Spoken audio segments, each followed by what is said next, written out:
Tô aqui tentando pegar a Odete, se ela aparecer eu cato ela, porque ela tá aqui no meu pé, vai começar a gravar, o que ela faz? Ela corre, ela anda assim agora, danada.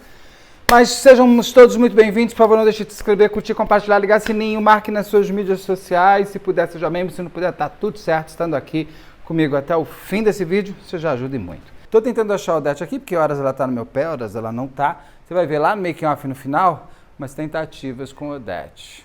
Este é um formato que a gente inventou do caso narrado, onde eu narro uma história. História geralmente que não tem muitas imagens, mas permita-se viajar, permita-se imaginar dentro dessa história.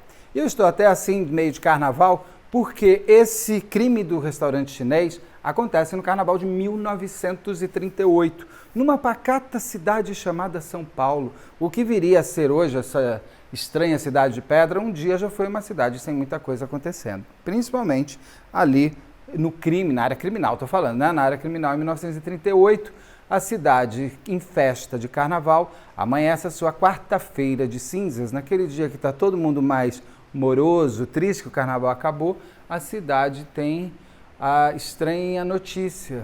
Um restaurante chinês, algo que não era comum na cidade até então, amanhece e lá dentro estão 4 pessoas mortas.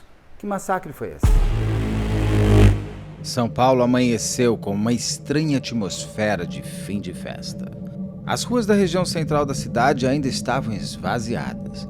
Quem podia aproveitou a manhã do dia 2 de março, quarta-feira de cinzas, para ficar em casa e descansar após aquele carnaval de 1938. Os vestígios das comemorações dos dias anteriores ainda podiam ser vistos espalhados pelas ruas e pelas calçadas.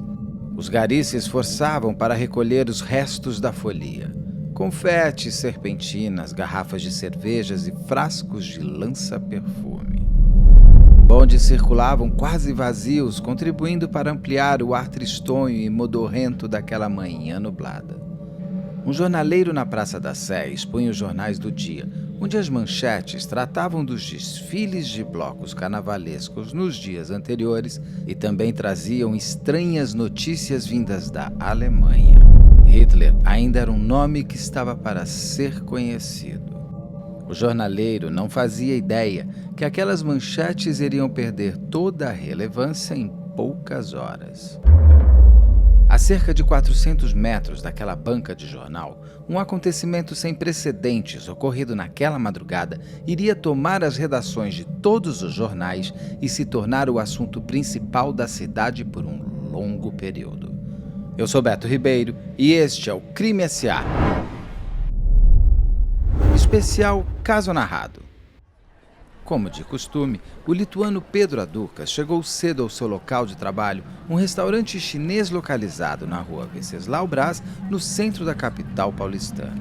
Pedro exercia a função de cozinheiro e era fundamental que iniciasse sua jornada de trabalho nas primeiras horas da manhã. Assim, ele garantia que as refeições estivessem prontas para os clientes que logo mais começariam a chegar. Bateu palmas ele em frente do restaurante, esperando que seu patrão ou algum empregado lhe abrisse a pesada porta gradeada de enrolar que protegia o imóvel. Estranhamente, nesse dia, o chinês Roufung não respondeu ao seu chamado. Intrigado, Pedro notou que o cadeado que trancava a entrada não estava lá. Alguém o havia removido. Com muito esforço, conseguiu levantar a porta e entrou no salão do restaurante. Tudo estava no mais profundo silêncio. O ambiente tinha um ar sepulcral e sinistro. A baixa luminosidade contribuía para aumentar a ansiedade sentida por Pedro Aducas. O jovem lituano percebeu que algo muito fora do comum estava acontecendo.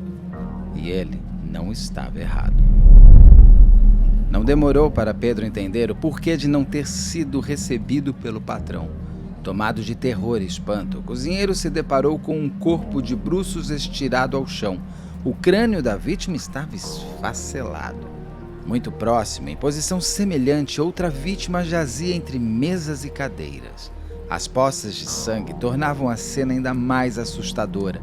A face da segunda vítima também havia sido golpeada com algum pesado objeto. O cozinheiro não conseguiu reconhecer naquele momento de quem eram aqueles corpos. Ele não fazia ideia de que eram 2 colegas de trabalho, o também lituano José Kulikevicius e o brasileiro Severino Lindolfo Rocha.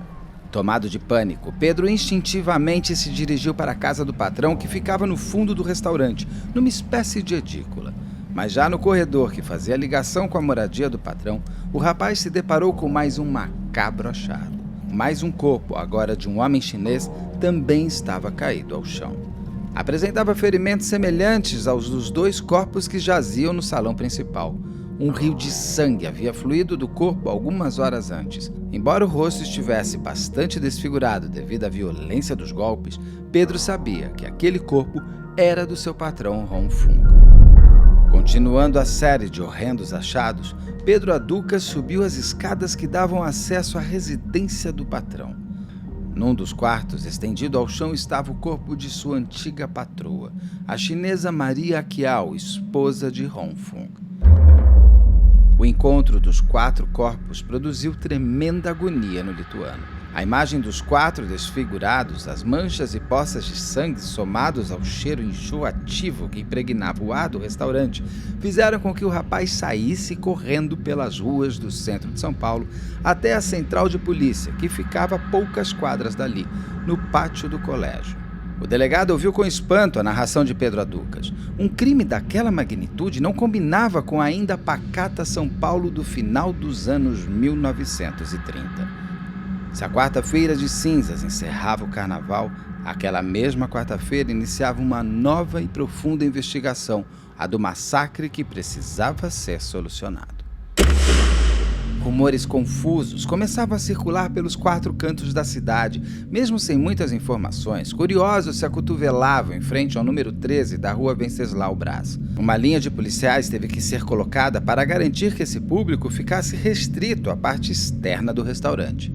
As autoridades tomaram as providências para preservar o local do crime, onde um grupo de peritos imediatamente começou a trabalhar. Entender o que de fato aconteceu era fundamental para poder se dar as respostas que a imprensa e a sociedade reivindicavam. Os peritos tinham a complexa missão de analisar todas as informações que pudessem ser relevantes para se decifrar a dinâmica do crime e, principalmente, tornar possível que os investigadores chegassem ao culpado. Impressões digitais foram coletadas, assim como dados das posições dos corpos, extensão dos ferimentos, além de inúmeras fotografias do salão principal e da habitação do casal. Todos esses dados precisavam ser minuciosamente estudados, nenhum detalhe poderia ficar para trás. Não demorou muito e as primeiras conclusões começaram a aparecer. Os 2 mortos no salão principal eram mesmo o lituano José Kulikevicius e o brasileiro Severino Lindolfo Rocha. Ambos trabalhavam no restaurante havia poucos dias. Os 2 funcionários tinham a permissão do dono do restaurante, o chinês Hong Fung, para dormirem no estabelecimento. As mesas do restaurante eram usadas como camas por eles. Os peritos rapidamente chegaram à conclusão de que aqueles 2 foram surpreendidos pelo agressor durante o sono. Uma das vítimas não teve qualquer tipo de reação, morrendo instantaneamente. A segunda vítima, provavelmente despertada pela agitação do primeiro assassinato, ainda esboçou algum tipo de reação, mas sucumbiu nas mãos do agressor.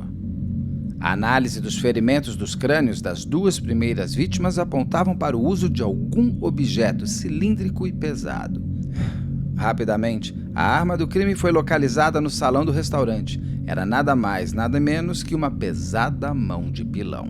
O objeto estava recoberto de sangue. O pilão fazia parte dos itens da cozinha e era utilizado diariamente para se fazer a pulverização de inúmeros tipos de temperos utilizados na culinária chinesa. Um inocente instrumento de trabalho acabou se tornando uma arma mortal. A violência dos golpes deixou as vítimas praticamente irreconhecíveis, visto que grandes porções dos rostos e crânios foram esfacelados. Continuando a reconstituição dos acontecimentos, os peritos determinaram que Hong Fung fora o terceiro a perder a vida. Deve ter ouvido ruídos vindos do salão do restaurante e para lá se dirigiu. calçou um par de tamancos e desceu as escadas. Não teve tempo sequer de chegar ao salão. Foi surpreendido pelo agressor já no corredor entre a sua casa e o restaurante. Somente essas lesões já lhe causariam a morte, mas seu algoz ainda lhe asfixiou com um laço de corda bastante apertado em torno do pescoço. O assassino queria se certificar que o seu desejo se realizaria. O chinês estaria morto. Os peritos registraram que Hong Fung usava uma grossa aliança de ouro e tinha certa quantia de dinheiro em um dos bolsos. E nada foi levado. A quarta vítima foi Maria Kiao. Ao que tudo indica, ela não foi totalmente surpreendida pelo agressor. Lutara com ele em condições desiguais. Apresentava profundas marcas de unha em seu pescoço. Maria não foi espancada como as demais vítimas. Foi morta por esganadura com o uso de um laço de tecido fortemente apertado em seu pescoço. Havia poucas manchas de sangue em seu rosto. Foi o único corpo encontrado em decúbito dorsal. As demais vítimas estavam de bruços. Nas observações dos peritos estava registrado que o agressor deveria ser alguém bastante forte e também bastante ágil para conseguir produzir aquela sequência macabra de cadáveres num espaço de tempo extremamente curto. Não descartavam que esse crime pudesse ter sido cometido por mais de uma pessoa. Uma das coisas que mais chamou a atenção dos policiais foi a presença de um pesado cofre. E esse pesado cofre estava trancado à chave. Como não foi possível localizar a chave, o cofre acabou sendo arrombado. Em seu interior havia uma série de documentos trabalhistas, passes de bondes, livros escriturários, um dicionário da língua portuguesa e uma significativa quantia de dinheiro em espécie, 21 contos, 780.200 réis. Além da magnitude do massacre e a extrema violência empregada, o crime do restaurante chinês, como foi batizado pela imprensa, atraiu a atenção pelo fato das etnias envolvidas serem pouco comuns na cidade, chineses e lituanos. Calcula-se que à época, quase na década de 1940, habitavam em São Paulo apenas 200 chineses. Lituanos eram ainda mais raros. A chacina do restaurante chinês, ou massacre, como alguns preferiram chamar, caiu como uma hecatombe na redação dos jornais paulistanos. Jornalistas corriam entre o local do crime e a central de polícia em busca de informações. As edições dos jornais da tarde já traziam relatos sobre as vítimas. A curiosidade da população era alimentada com informações de todos os tipos. Falava-se que Hong Fung havia chegado em São Paulo no ano de 1926, vindo da China. Sua esposa Maria Kiao era brasileira, filha de chineses. Já tinha morado no Rio de Janeiro e também na cidade de Araraquara, no interior paulista. Chegou a São Paulo no ano de 1932. Havia se casado no ano de 1933. Uma foto de ambos no dia do casamento foi estampada em grande formato pelos jornais. O restaurante da rua Venceslau Braz foi comprado pelo casal com o capital proveniente da herança recebida por Maria Kiao. Todo tipo de informação, mesmo irrelevante, era consumida com grande interesse por todos. Todo tipo de teorias para explicar o crime passaram a circular. Majoritariamente se falava em criminosos, pois não se acreditavam que aquele crime pudesse ter sido cometido por apenas uma pessoa. O cofre encontrado no local passou a ser um elemento central e muitos atribuíam a autoria do crime a uma gangue especializada em arrombamento de cofres, mas que por algum motivo acabaram por assassinar todos os presentes sem sequer conseguir realizar o roubo. Como nada foi roubado na cena do crime, nem mesmo a grossa aliança de ouro usada por Hong Fung, alguns especulavam que o crime foi causado por um acerto de contas entre a máfia chinesa e o dono do restaurante. As autoridades policiais também não foram poupadas. Rapidamente, a imprensa focou suas notícias na demora em se apresentar uma solução para o crime. Clamavam que pelo menos suspeitos fossem apresentados. Um dos maiores casos criminais já acontecidos em São Paulo ficaria sem solução? O que de concreto as autoridades já haviam feito? A imprensa não daria trégua enquanto mais informações não fossem obtidas. Sob intensa pressão, o delegado de segurança pessoal, Pedro de Alcântara Oliveira, ficou responsável por apurar as circunstâncias e a autoria do crime. Como primeira providência, determinou o comparecimento na delegacia para depoimento de inúmeros parentes das vítimas, empregados do restaurante e pessoas que de algum modo pudessem ter algo a ver com o crime. Enquanto a polícia direcionava suas investigações na busca de suspeitas na comunidade chinesa e lituana, a imprensa também saía por conta própria em busca de culpados. Rapidamente publicaram que João Aquinal, irmão de Maria e cunhado de Hong Fung, era um terrível fraticida e que teria inveja do sucesso comercial do cunhado. João Aquinal foi ao jornal por conta própria desmentir as acusações que lhe foram feitas. Outro jornalista, sem muita responsabilidade, publicou um relato que disse ter ouvido de um cobrador de bonde cuja linha passava em frente ao restaurante chinês. O jornalista escreveu que esse cobrador disse que, ao passar no fim da madrugada da quarta-feira de cinzas em frente ao restaurante, viu 2 indivíduos de aspecto façanhudo em atitude suspeita. Façanhudo. O que seria isso? Ao ler essas informações no jornal, o delegado determinou o imediato comparecimento do cobrador a fim de prestar depoimento. Ele afirmou que havia passado pela frente do restaurante, mas negou que havia visto qualquer coisa suspeita. A busca por possíveis autores atingiu um frenesi impressionante. Tudo era feito para apontar alguém como suspeito. Em dado momento, o inspetor da polícia localizou um paletó de casimira escuro jogado em um terreno baldio próximo ao restaurante chinês. Um repórter então sugeriu que aquele paletó deveria pertencer a um funcionário do restaurante. Ao interrogarem um garçom, esse garçom diz que esse paletó era do chinês Hot That Man e, além do mais, ele esteve rondando de maneira sinistra o restaurante na terça-feira gorda, ou seja, na véspera do crime. Hot That Man foi detido com base nessas informações e a imprensa imediatamente enfatizou sua estrutura física. Era forte o bastante para liquidar com as 4 vítimas, tinha força suficiente para levantar sozinho as pesadas grades, era um suspeito, finalmente, perfeito. Fora isso, dizia-se que havia cometido o crime por inveja do sucesso comercial de seu amigo Hong Fung. Ao ser interrogado, Rodette Man confirmou que esteve nas cercanias do restaurante na terça-feira, mas que isso não tinha nada de anormal, uma vez que morava ali perto. Ao ser-lhe apresentado o paletó, negou que fosse o seu proprietário. Os policiais então pediram que ele o vestisse. Ele não se negou. Ao vesti-lo, todos notaram que a peça lhe serviu perfeitamente.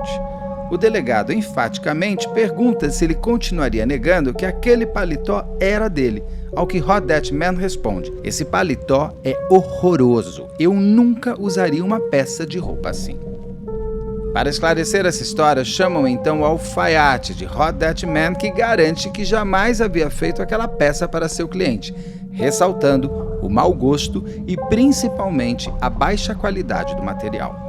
A pista do paletó perdeu o interesse da polícia, mas por precaução, o chinês ficou preso preventivamente por mais algumas semanas. Porém, o derradeiro suspeito só iria aparecer no dia 4 de março de 1938, 2 dias depois da descoberta dos corpos no restaurante. Após prestar um vago depoimento inicial, um funcionário do restaurante procurou novamente o delegado, afirmando querer acrescentar algumas informações ao seu depoimento. Maneco, como era conhecido, colocou no centro das investigações um novo personagem, Arias de Oliveira. Maneco afirmou que Arias de Oliveira já havia trabalhado por um período de tempo no restaurante de Hong Fung, mas que havia pedido demissão na sexta-feira antes do carnaval. Afirmou que, como outros funcionários, Arias tinha permissão para dormir no restaurante. Era ele quem muitas vezes abria a grade de ferro pelo lado de dentro, sem precisar da ajuda de ninguém. Acrescentou ainda que Arias apareceu na terça-feira de carnaval no restaurante e pediu seu emprego de volta, no que foi atendido por Hong Fung. Maneco não parava de dar informações para o delegado. Afirmava que Arias tinha total ciência de que os proprietários guardavam uma soma considerável de dinheiro no cofre do restaurante. Antes de finalizar o depoimento, ainda acrescentou que viu Arias rondar o restaurante na companhia de outra pessoa umas 3 vezes na mesma terça-feira, em atitude bastante suspeita. Era tudo o que o delegado precisava. Esse depoimento caía como uma luva, melhor ainda que aquele paletó. outras pessoas foram ouvidas para falar sobre Arias. Ao que tudo indica, os depoimentos parecem ter sido direcionados pela autoridade policial, pois em todos eles o tipo físico de Arias é descrito de forma quase igual, detentor de extraordinária força física. As autoridades policiais construíram o caso baseado principalmente no depoimento de Maneco. Vazaram para os jornais que estavam no encalço do suspeito de cometer o crime do restaurante chinês. Somente não iriam revelar o seu nome, pois isso poderia atrapalhar as investigações. Mas não foi preciso esperar muito. No dia 9 de março, 7 dias após o crime, Arias de Oliveira foi preso enquanto caminhava pelo Largo do Riachuelo. Levado para a delegacia, ficou incomunicável. Os jornais foram ao delírio. Um sensacionalismo tomou parte da imprensa e o nome de Arias era acompanhado de frases como "ceou ao lado dos cadáveres", "traiçoeiro como a própria morte", "monstro". Um dos fatores que infelizmente ajudou na colocação de Arias como suspeito perfeito foi o preconceito. Arias era negro e pobre. Arias de Oliveira chegou a São Paulo no ano anterior ao crime do restaurante chinês, em 1937, com apenas 21 anos de idade, vindo da cidade de Franca. Levava uma vida modesta no interior de São Paulo, mas nunca lhe faltou trabalho. Resolveu se mudar para a capital em busca de um emprego de chofer, visto que possui uma carteira especial para exercer essa profissão.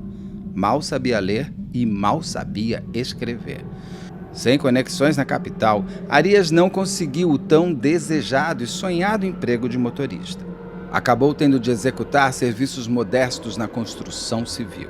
Ficava pouco tempo nos empregos, estava sempre trocando de patrão. Um dia soube da vaga de lavador de pratos em um restaurante chinês localizado próximo da Praça da Sé. Se candidatou ao emprego e foi aceito pelo proprietário, chinês Hong Fung. Trabalhou lá por pouco mais de 2 semanas. Com a chegada do carnaval, decidiu pedir as contas, pois não queria perder os imensos festejos a que a cidade iria se entregar. Arias era dado aos prazeres de Momo. Arias caiu em cheio na folia. Conseguiu se hospedar com um amigo pelas cercanias do Brás, onde dormia durante o dia. De noite se dirigia para os bailes populares. Não tinha interesse pelos desfiles de carros alegóricos ou pelo corso. Achava esses eventos snobs, tinha ciência do abismo social entre ele e as pessoas que frequentavam esse tipo de atração. Os bailes populares que ele tanto gostava ocorriam em tablados montados especialmente para o carnaval no centro da cidade, na Praça da Sé e na do Patriarca, localidades bastante próximas do local do crime. De acordo com sua própria versão, depois de dias animados festejando o carnaval, decidiu na terça-feira gorda recuperar o seu emprego no restaurante chinês. Recebeu uma negativa de Hong Fung, pois já havia outro homem em seu lugar. Sem se preocupar muito, resolveu que o melhor seria aproveitar a última noite de carnaval. Com certeza, conseguiria uma nova ocupação nos próximos dias. Saiu para brincar o carnaval na companhia de um amigo de Franca, o jovem Jorge Marques. Percorreram as ruas centrais da cidade e acabaram no tablado erguido na Praça do Patriarca. Dançaram e se divertiram muito. Lá pelas 9 horas da noite, outro amigo de Franca juntou-se a eles. Fazia muito calor e os 3 decidiram deixar os paletós na casa de um amigo que morava ali bem próximo. O amigo guardou os paletós, mas não quis se juntar ao grupo. Esse amigo preferiu ficar em casa. Feitiço e Jorge Marques resolveram ir para casa mais cedo, pois teriam de trabalhar no dia seguinte. Arias ficou sozinho até às 3 horas da manhã. Cansado de tanto dançar, Arias buscou seu paletó na casa do amigo e foi a pé até o Brás.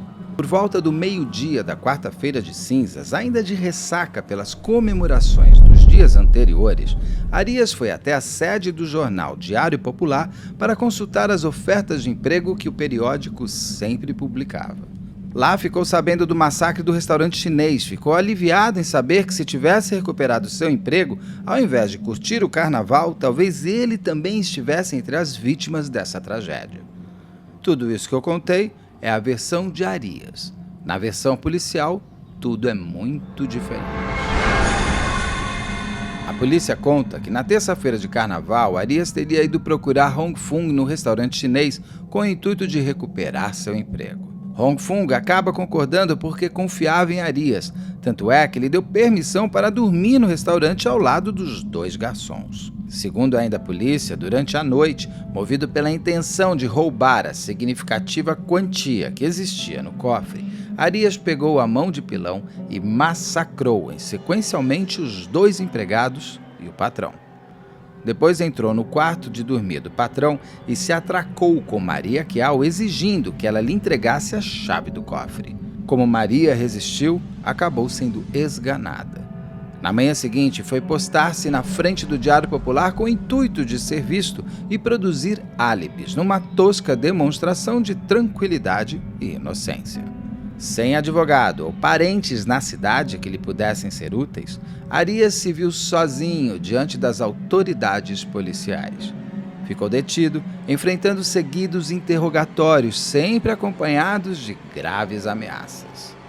Arias não entendia os exames que lhe eram feitos, desde a medida do seu corpo até os exames dos dentes e das unhas. Policiais lhe falavam palavras que não tinham a forma de pergunta, mas exigiam uma resposta. Lhes mostravam folhas de papel com borrões impressos e mandavam que ele dissesse o que lhe pareciam.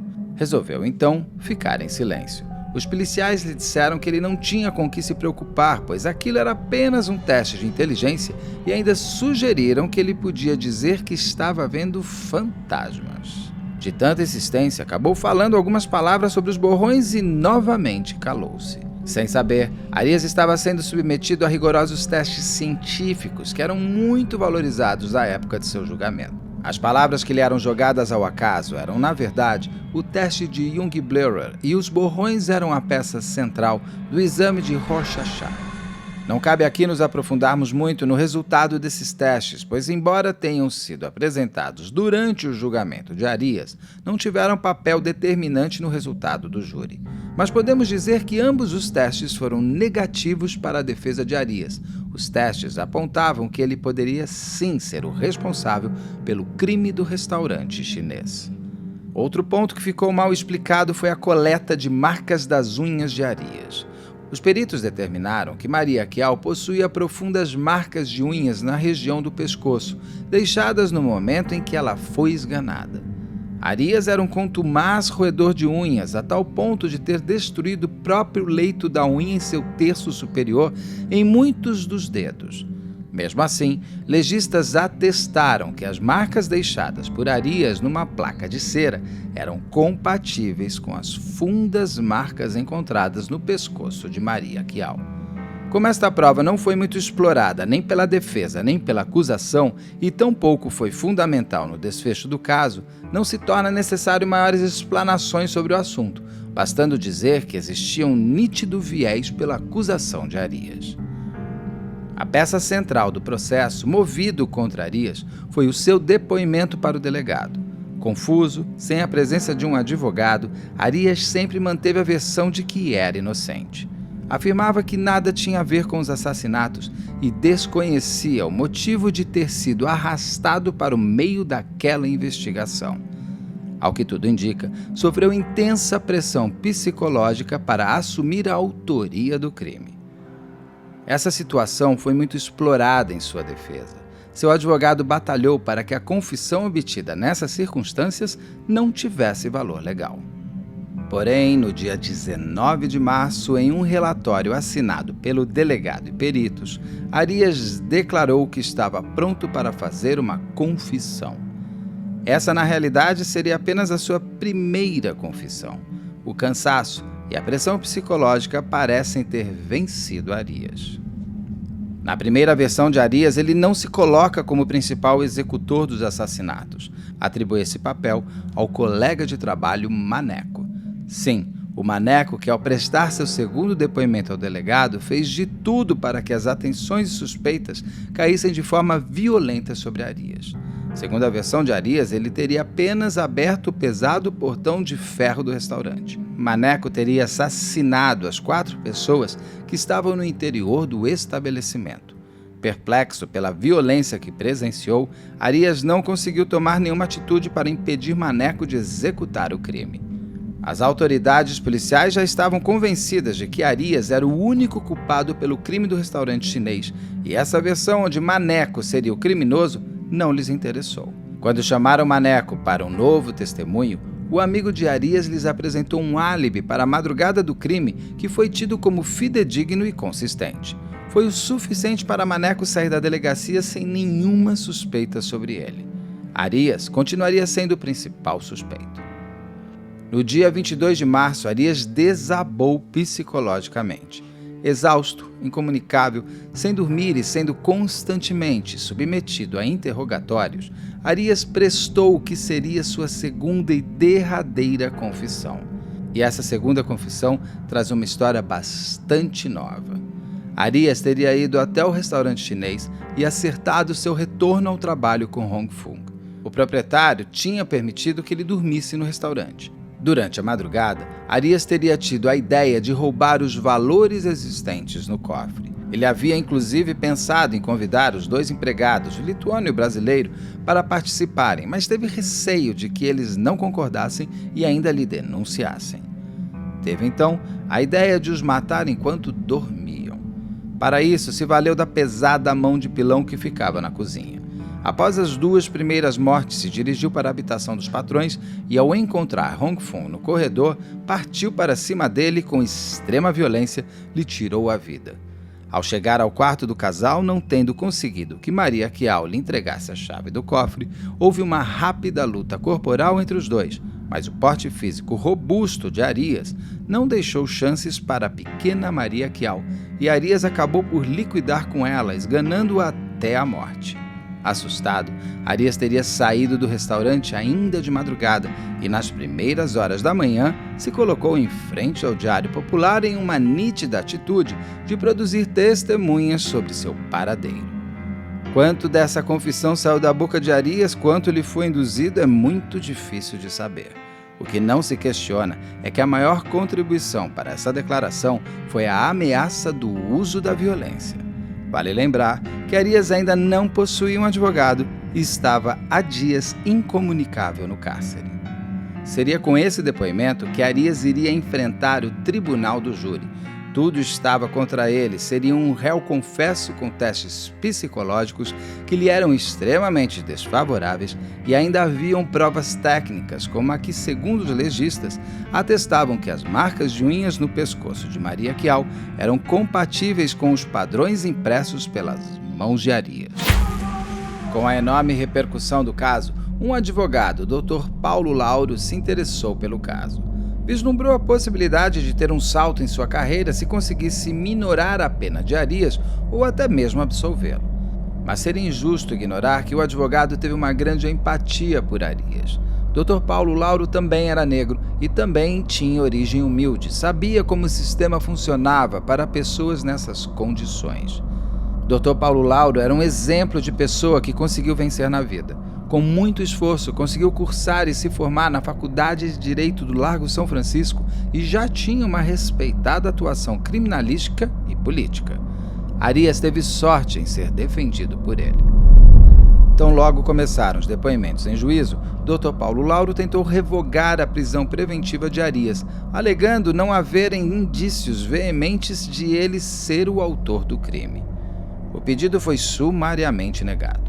Durante seu interrogatório perante o juiz, Arias voltou atrás em sua confissão sem oferecer muitas explicações e sem aludir a qualquer tipo de uso de violência na obtenção daquela fatídica declaração. Dr. Paulo Lauro trabalhou com afinco para que Arias não fosse levado a julgamento no tribunal do júri. Batalhou para mostrar que Arias havia sofrido terrível pressão psicológica no período em que ficou na cadeia, também não teve suporte legal de um advogado, além de Arias ter uma versão convincente sobre o seu paradeiro no momento dos crimes, pois estava na companhia de amigos brincando no carnaval. Tentou apelar para a graça, onde Arias conseguira que todas as acusações que pairavam sobre ele seriam retiradas e o processo extinto. Não conseguiu essa proeza. Arias continuou preso e seu julgamento foi marcado. Arias seria formalmente acusado dos 4 assassinatos e tentativa de roubo. Como agravante, teria o fato de o crime ter sido praticado durante a madrugada, com as vítimas ainda dormindo. Poderia Arias pegar 30 anos para cada uma das vítimas. O jovem apontado como autor do crime aguardou seu julgamento na penitenciária do estado. O julgamento foi marcado para 31 de janeiro de 1939. Uma multidão se formou em frente ao Palácio da Justiça. Centenas de pessoas disputavam uma vaga para assistir ao julgamento de um dos maiores crimes ocorridos até então na pacata cidade de São Paulo. A lista de jurados contemplava a elite financeira e intelectual da época. Isso causou certo receio na defesa, pois havia o temor que o preconceito contra um jovem negro e pobre pudesse influenciar na decisão. Somado a isso, entre os jurados havia ainda 4 médicos renomados, o que deixou Paulo Lauro receoso de como eles iriam interpretar os testes psicológicos que atestavam que Arias poderia ser, sim, o culpado pelos assassinatos. Escoltado por guardas civis, Arias foi trazido para o recinto do tribunal do júri. Permaneceu quase o tempo todo com o olhar focado no assoalho. Evitava olhar o juiz, evitava olhar os jurados e evitava, principalmente, olhar para a arma do crime, a tal mão de pilão que estava exposta na mesa da presidência do júri. Ao ser perguntado se era culpado ou inocente, respondeu com uma voz quase inaudível: "Eu não matei ninguém, eu não matei ninguém, eu sou inocente." A promotoria iniciou sua longa acusação, afirmando que não existia dúvidas de que Arias era sim o culpado pelas mortes. O promotor foi enfático ao mostrar os agravantes do crime.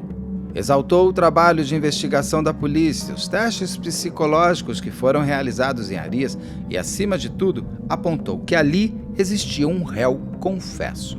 Pediu que os jurados não se sensibilizassem com a triste condição de Arias, um rapaz pobre do interior que buscava com muito sacrifício uma melhora de vida na capital.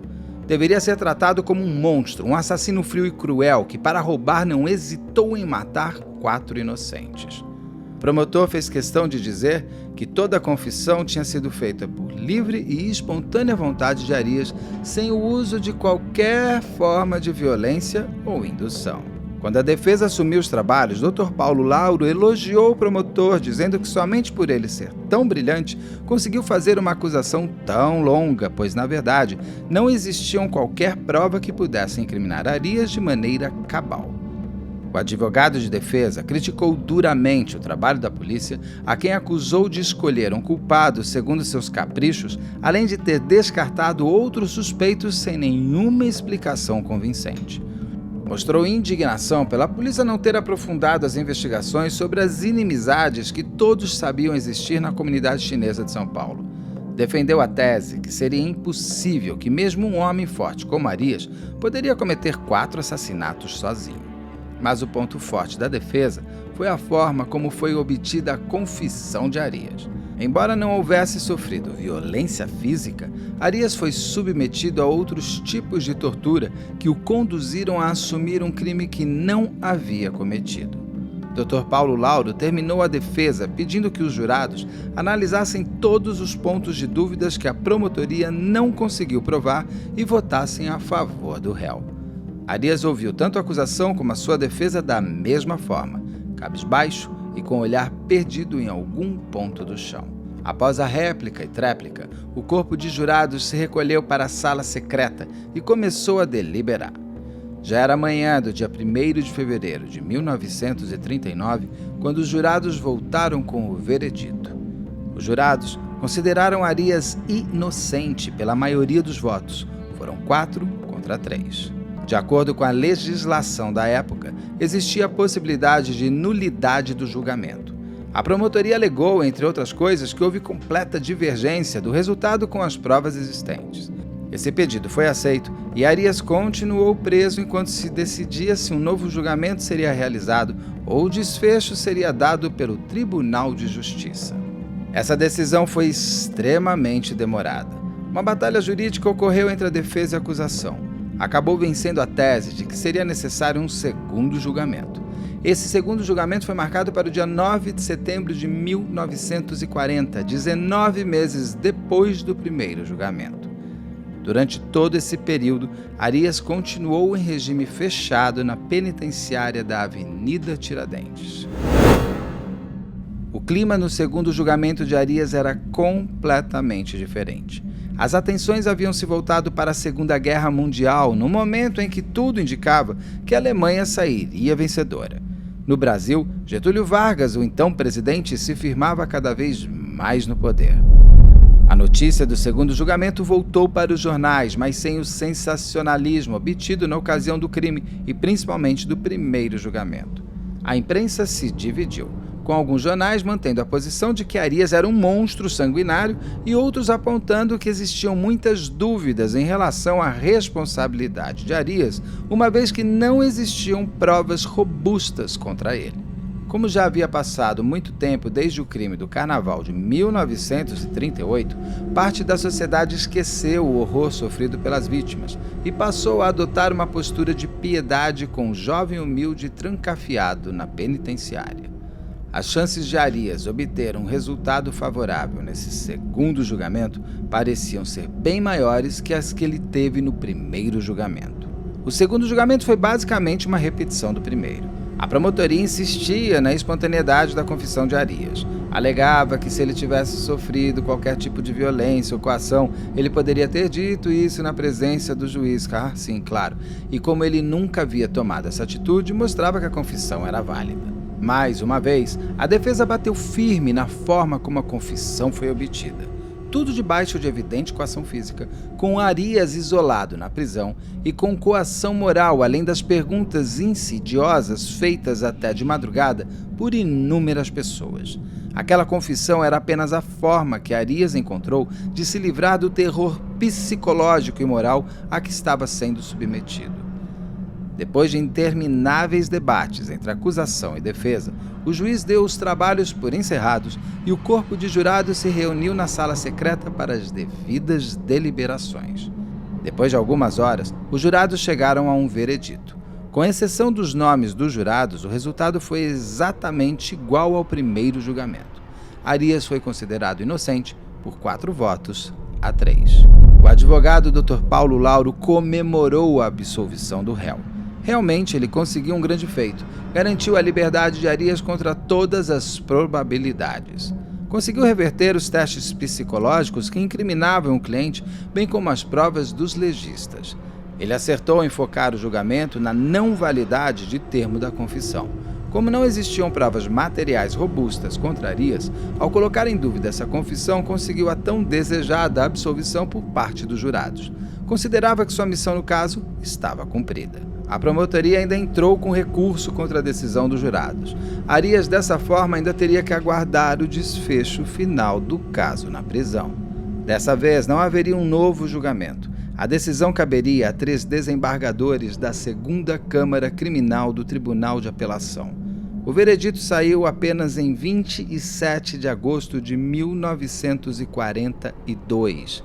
Por 2 votos a 1, Arias foi definitivamente considerado inocente. Dessa vez, seria colocado em liberdade após ter ficado quase 4 anos preso.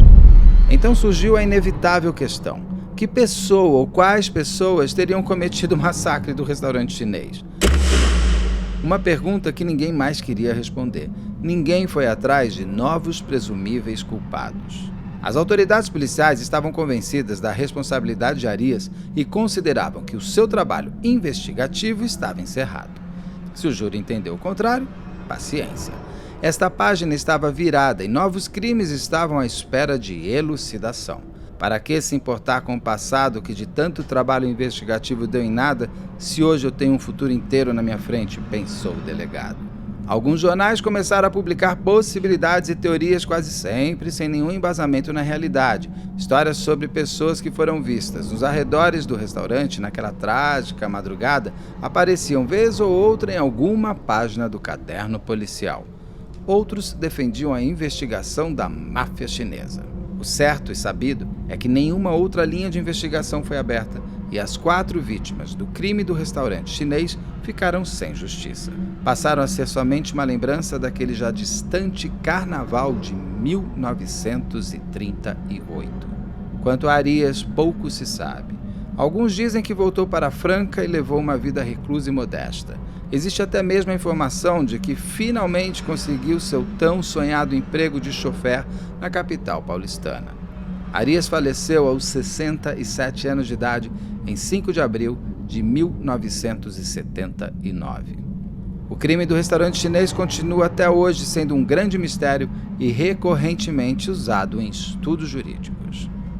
Este episódio teve como principal bibliografia o crime do restaurante chinês, carnaval, futebol e justiça na São Paulo dos anos 30. O autor é o ótimo escritor Boris Fausto, a editora Companhia das Letras. Eu acho que o Aru está trazendo que eu estou ouvindo a voz dela. Porque ela tem voz, ela não tem miado. E é exatamente esse tipo. Bom, vamos fazer tudo do zero. A minha filha. Odete, sejamos educados com as visitas. O que a gente fala para os nossos amigos? Por favor, não deixe de se inscrever, curtir, compartilhar, ligar sininho. Se puder, seja membro. Se não puder, tá tudo certo. Vindo comigo até o final é o que importa. E comente bastante. Eu sei que eu estou atrasado, eu e Odete estamos atrasados nas respostas, mas é esse engajamento de vocês que faz o canal acontecer. Muito bem, isso mesmo, é isso que a Odete falou. Comenta. Ah, você me mordeu. Tá vendo? Tenho aqui as imagens do crime de Odete Reutemann. Machucou. Muito bem. Eu amo demais esse bichinho. Odete, você me mordeu, hein? Este é um... Não, tem que mostrar o Odete. Aqui. Peguei, minha filha. Peguei, não faça assim, Odete. Não faça assim, as pessoas querem te ver. Ó, eu voltei só pra dizer que a Odete também quer que você fique até o final. Né, filha? E é uma história boa, viu? Bem boa. Eu narrando, eu olhava e falava assim, uau, o que aconteceu com essas pessoas? A Odete também adorou. Até já. Para de gritar. Parece que eu te maltrato, eu que te amo tanto. Quem ouve vai achar que eu te maltratei. Quando que eu te maltratei na vida? Hein? Fala para as pessoas. Nunca. Não, meu amorzinho. Você quer carinho, ela quer carinho. Olha ela aqui. Miau. Olha ela pedindo.